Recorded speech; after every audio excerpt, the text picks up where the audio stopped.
Assalamualaikum warahmatullahi wabarakatuh. Perkenalkan, nama saya Sri Wahyuni Putri Purwoji dari Prodi Pendidikan Matematika Universitas Negeri Gorontalo. Di sini saya akan menjelaskan tentang kurikulum pengembangan.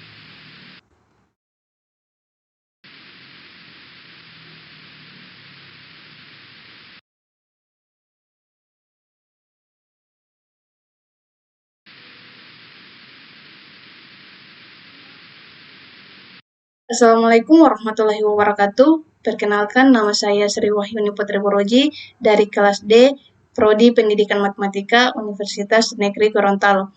Di sini saya akan membahas tentang kurikulum dan pembelajaran matematika dengan dosen pengampu Ibu Siti Zakia, SPD, MPD.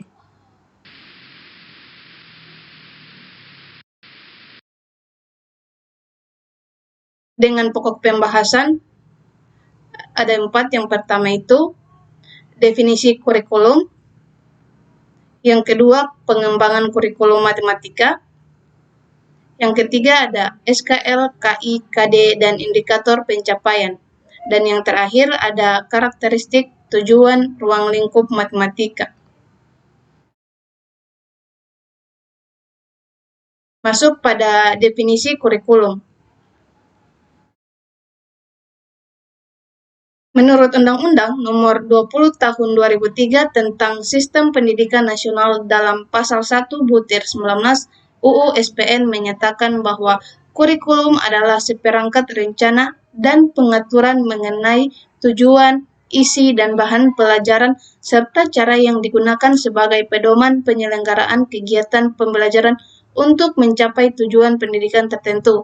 Kurikulum sebagai salah satu komponen pendidikan memiliki keterkaitan yang signifikan dengan upaya peningkatan mutu pendidikan yang terdiri atas indikator input, proses, dan outcomes.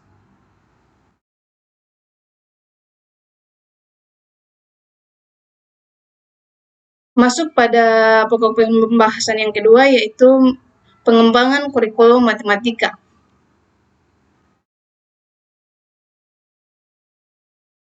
Yang pertama itu prinsip pengembangan kurikulum. Kurikulum sebagai satu kesatuan dari beberapa komponen pastilah ada memiliki peran dan fungsi. Peran kurikulum yaitu yang pertama, peran konservatif, yaitu peran kurikulum adalah melestarikan berbagai budaya sebagai warisan masa lalu. Yang kedua, ada peran kreatif. Dalam peran kreatifnya, kurikulum harus mengandung hal-hal baru sehingga dapat membantu siswa untuk dapat mengembangkan setiap potensi yang dimilikinya agar dapat berperan aktif dalam kehidupan sosial masyarakat yang senantiasa bergerak maju secara dinamis. Yang ketiga, peran kritis dan evaluatif, yaitu kurikulum berperan untuk menyeleksi nilai dan budaya mana yang perlu dipertahankan dan mana yang harus dimiliki oleh siswa. Bagian B yaitu perubahan kurikulum di Indonesia. Yang pertama itu adalah sebelum kurikulum 2013 atau kita sebut K13. Sejak Indonesia merdeka berturut-turut diberlakukan kurikulum 1947 atau Rencana Pelajaran atau kurikulum 1952 Rencana Pelajaran Terurai, kurikulum 1964 Rencana Pendidikan 1964 dan kurikulum 1968. Istilah matematika sendiri baru muncul pada kurikulum 1968 sebagai bagian dari mata pelajaran ilmu pasti pada tingkat SMA, sedangkan istilah matematika sebagai nama mata pelajaran baru digunakan pada kurikulum 1975 pada jenjang SD, SMP, dan SMA. Ciri pembelajaran matematika pada kurikulum 1968 antara lain sebagai berikut. Yang pertama itu adalah penekanan lebih diberikan pada keterampilan berhitung, lebih mengutamakan hafalan, program berhitung kurang memperhatikan aspek kontinuitas dengan materi berikutnya, kurang terkait dengan dunia luar, dan penyajian materi, kurang memberikan peluang untuk tumbuhnya motivasi serta rasa ingin tahu anak. Pada tahun 2006, terjadi lagi perubahan dan masyarakat mengenalnya dengan kurikulum tingkat satuan pendidikan atau kita sebut KTSP. Ciri-ciri kurikulum pendidikan matematika adalah dikembangkan berdasarkan kompetensi tertentu, berpusat pada anak sebagai pengembang pengetahuan, terdapat penekanan pada pengembangan kemampuan pemecahan masalah, kemampuan berpikir logis, kritis, dan kreatif, serta kemampuan mengkomunikasikan materi, mencakup komponen kompetisi dasar, materi pokok, dan indikator hasil pencapaian belajar. Terdapat sedikit perubahan pada cakupan materi, misalnya dengan dimasukkannya pemecahan masalah, penalaran, dan komunikasi matematis, namun bukan merupakan pokok bahasan, lebih merupakan tujuan pembelajaran. Sekarang kita masuk di kurikulum 2013 atau kita sebut KTSP. Pada kurikulum 2013, penyusunan kurikulum dimulai dengan menetapkan SKL berdasarkan kesiapan siswa, tujuan pendidikan nasional, dan kebutuhan. Setelah kompetensi ditetapkan, kemudian ditentukan kurikulumnya yang terdiri dari kerangka dasar kurikulum dan struktur kurikulum. Satuan pendidikan dan guru tidak diberikan kewenangan menyusun silabus, tetapi disusun pada tingkat nasional. Dalam kurikulum 2013, proses pembelajaran menggunakan pendekatan saintifik, yaitu pembelajaran yang mendorong siswa lebih mampu dalam mengamati, menanya, mengumpulkan informasi, mengasosiasi atau menalar, dan mengkomunikasikan. Hasil akhirnya adalah peningkatan dan keseimbangan antara soft skills serta hard skills siswa yang meliputi aspek kompetensi sikap, keterampilan, dan pengetahuan. Penguatan materi pada kurikulum 2013 dilakukan dengan pengurangan materi yang tidak relevan serta pendalaman dan perluasan materi yang dianggap penting dalam perbandingan internasional, serta penguatan tujuan pembelajaran yang ingin dicapai. Cakupan materi di SMP meliputi bilangan rasional, real, pengenalan aljabar, himpunan, geometri dan pengukuran, dan termasuk transformasi bangun tidak beraturan, dan statistika dan peluang, termasuk metode statistika sederhana.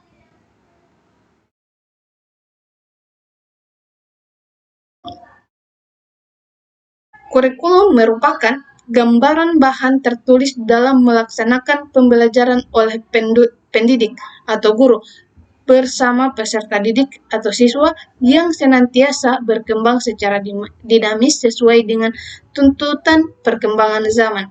Sejak awal kemerdekaan di Indonesia telah terjadi beberapa kali perubahan kurikulum matematika sejak kurikulum 1947 atau rencana pelajaran hingga yang terakhir, sampai dengan Merdeka Belajar. Kita masuk ke pokok pembahasan yang ketiga, yaitu SKL, KI, KD, dan indikator pencapaian. Yang pertama itu standar kompetensi lulusan atau SKL. Berdasarkan analisis kebutuhan, potensi, dan karakteristik sosial, ekonomi, dan budaya daerah, maka ditetapkan SKL sebagai kriteria kualifikasi kemampuan lulusan yang mencakup sikap, pengetahuan, dan keterampilan. SKL sebagai acuan utama pengembangan ketujuh standar pendidikan lainnya. SKL terdiri dari 3 ranah, yaitu sikap, pengetahuan, dan keterampilan. Karena sikap, 4 elemen, yaitu proses, individu, sosial, dan alam. Standar kompetensi lulusan terdiri atas dimensi sikap, di mana manusia yang memiliki pribadi yang beriman, berakhlak mulia, percaya diri, dan bertanggung jawab dalam berinteraksi secara efektif dengan lingkungan sosial alam sekitar serta dunia peradabannya yang dicapai melalui menerima, menjalankan, menghargai, menghayati, dan mengamalkan.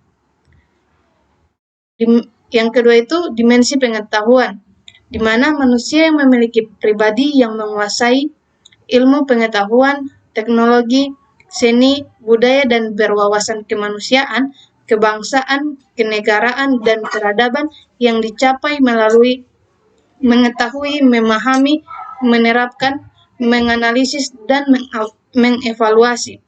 Yang ketiga itu dimensi keterampilan, di mana manusia yang memiliki pribadi yang kemampuan pikir dan tindak yang efektif dan kreatif dalam ranah abstrak dan konkret yang dicapai melalui mengamati, menanya, mencoba, dan mengolah, menalar, mencipta, menyajikan, dan mengomunikasikan. Yang yang kedua itu adalah kompetensi inti atau KI. Kompetensi inti KI merupakan standar penilaian yang harus dimiliki secara berbeda pada setiap tingkatan dan kelas. KI merupakan komponen penilaian yang akan dapat mengejawantahkan atau mewujudkan isi dari SKL. Isi kompetensi inti harus mencerminkan harapan dari SKL.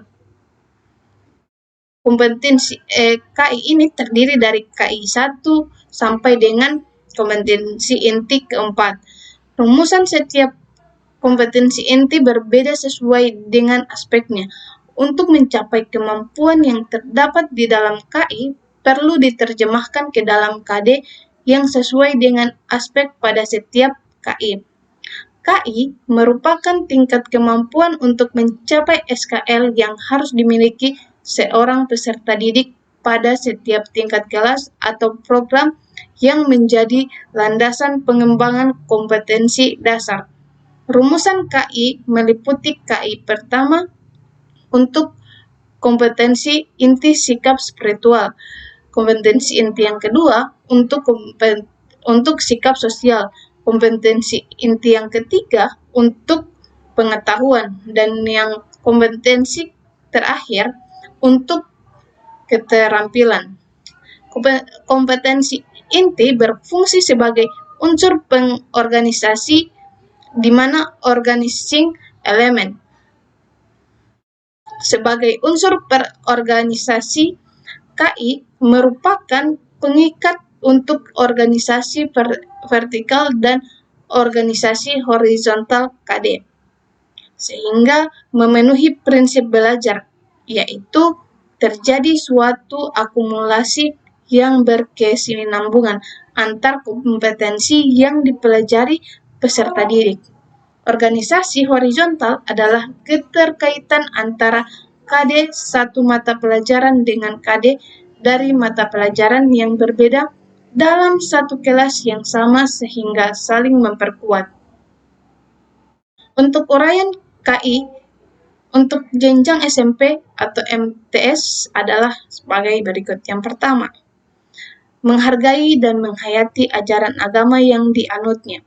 Yang kedua, menghargai dan menghayati perilaku jujur, disiplin, tanggung jawab, peduli atau toleransi gotong royong, santun, percaya diri dalam berinteraksi secara efektif dengan lingkungan sosial dan alam dalam jangkauan pergaulan dan keberadaannya.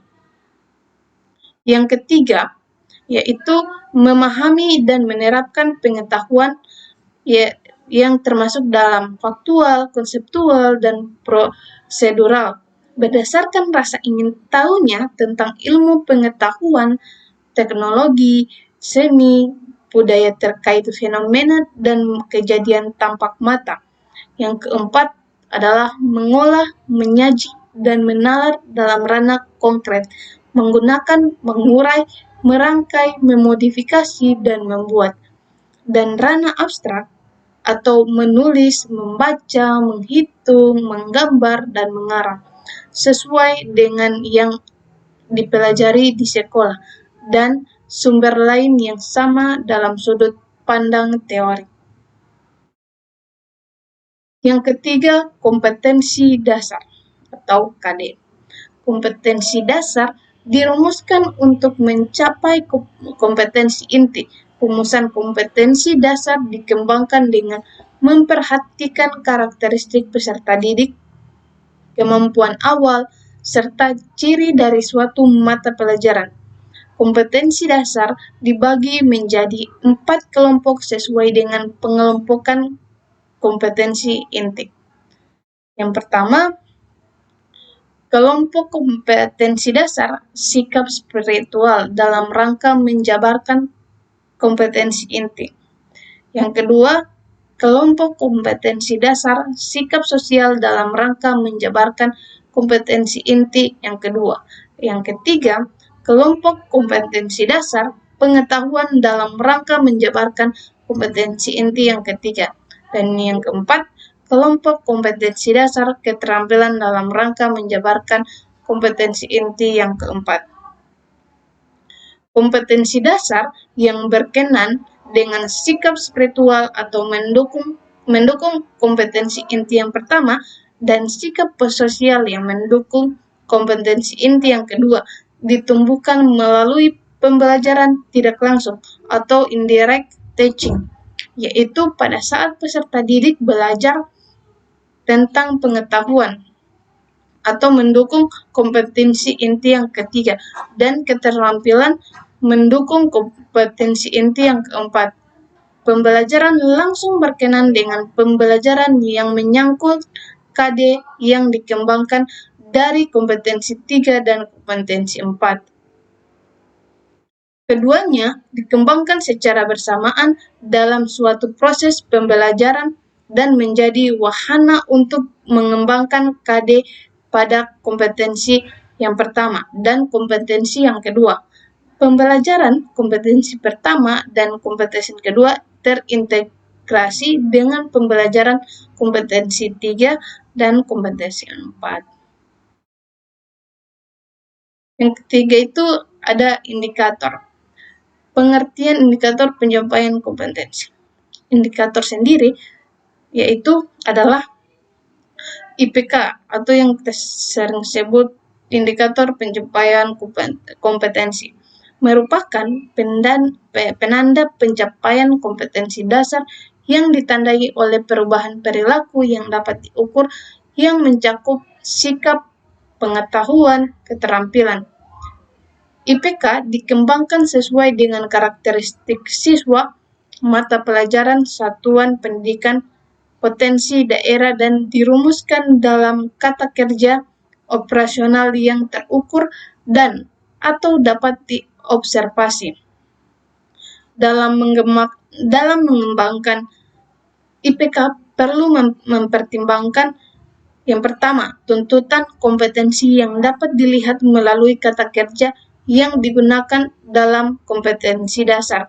Yang bagian B, karakteristik mata pelajaran siswa dan sekolah.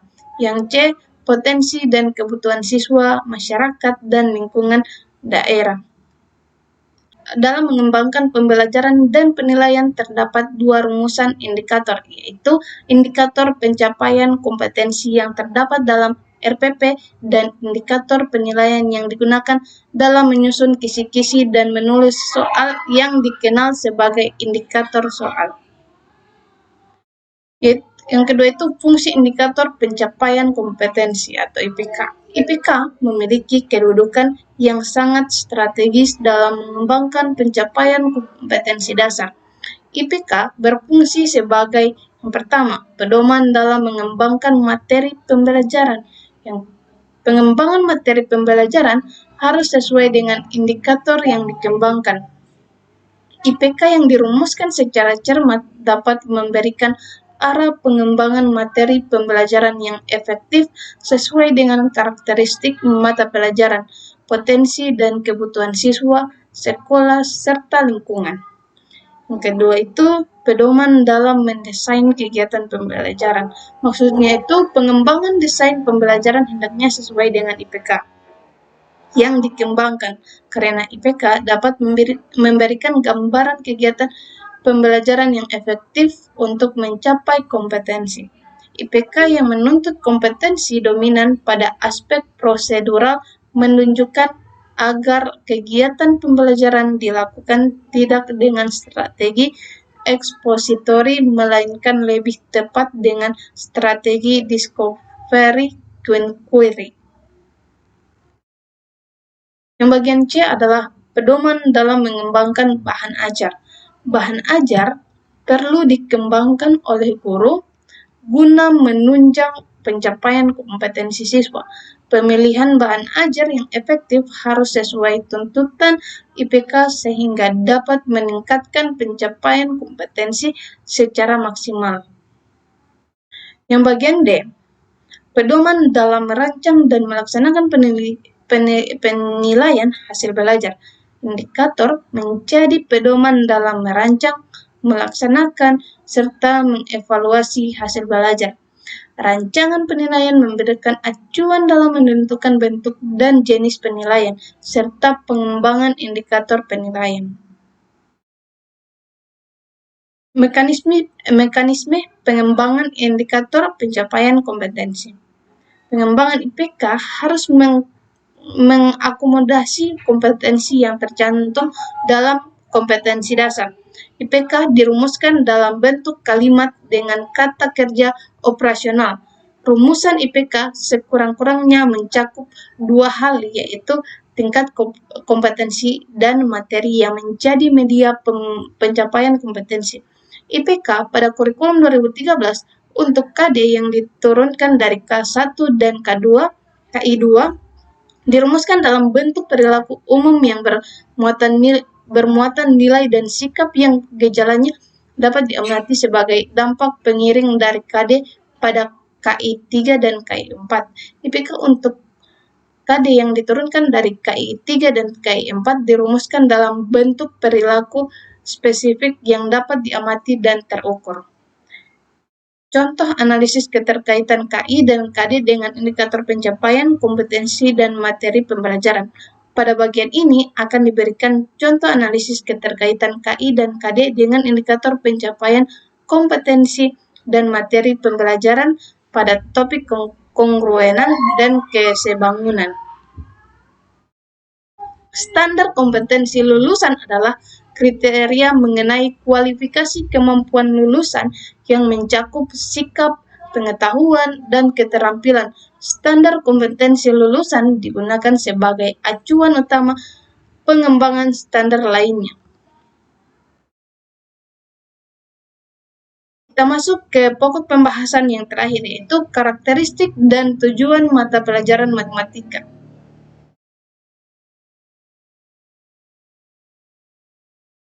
Yang pertama, karakteristik mata pelajaran matematika.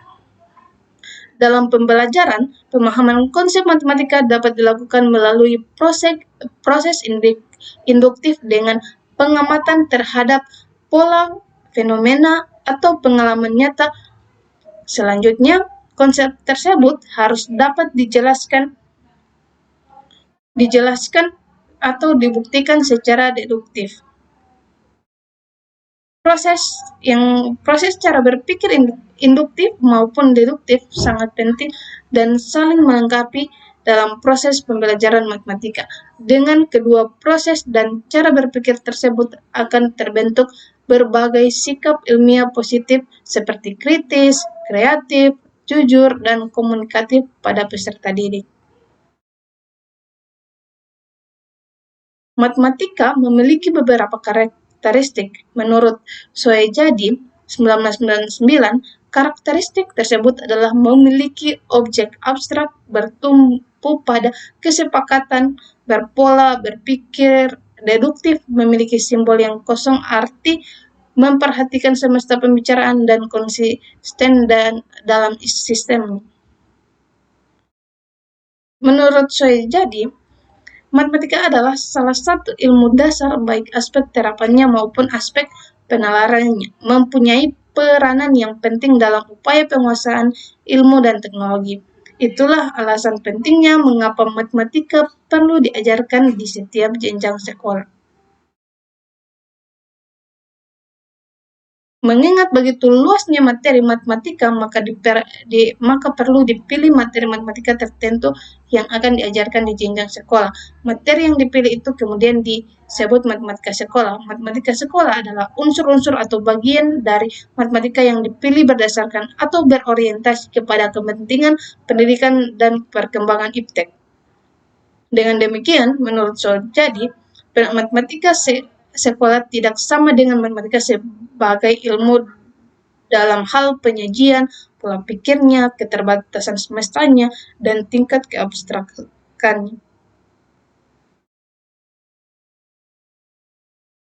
Terdapat beberapa karakteristik matematika, antara lain objek yang dipelajari abstrak.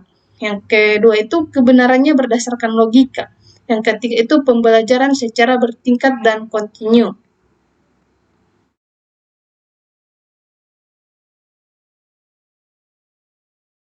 Yang keempat itu ada keterkaitan antara materi yang satu dengan yang lainnya.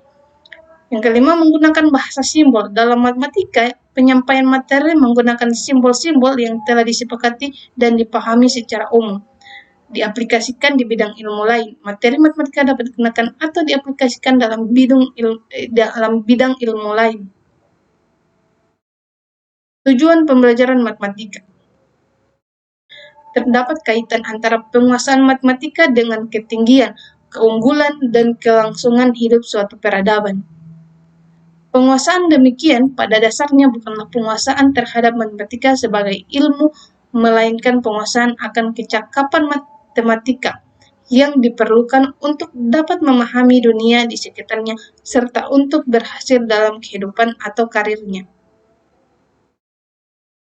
Yang ketiga ada ruang lingkup matematika SMP atau MTS.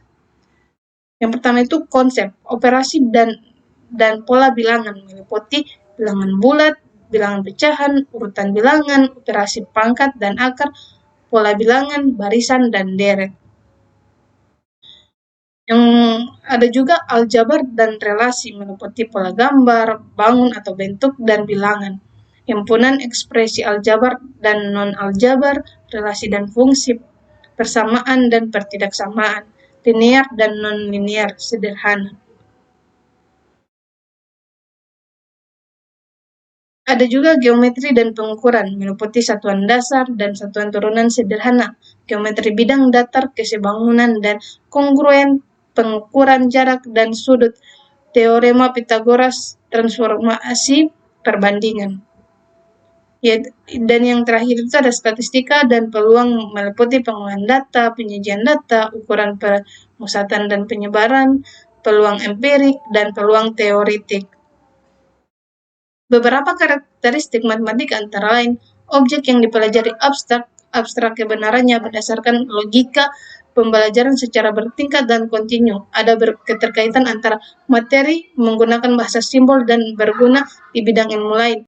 Mata pelajaran matematika bertujuan agar peserta didik dapat memahami dan menggunakan konsep matematika, membuat generalisasi, mengkomunikasikan gagasan, menggunakan ekspresi dan model matematika untuk memperjelas keadaan atau masalah.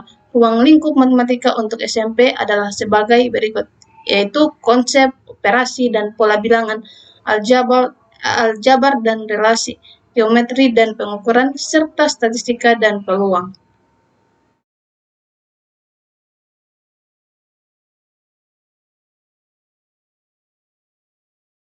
Itulah dari saya, sekian. Assalamualaikum warahmatullahi wabarakatuh. Mohon maaf apabila ada salah-salah kata dalam penyampaian saya. Mohon maaf. Wabillahi taufiq wal hidayah. Wassalamualaikum warahmatullahi wabarakatuh.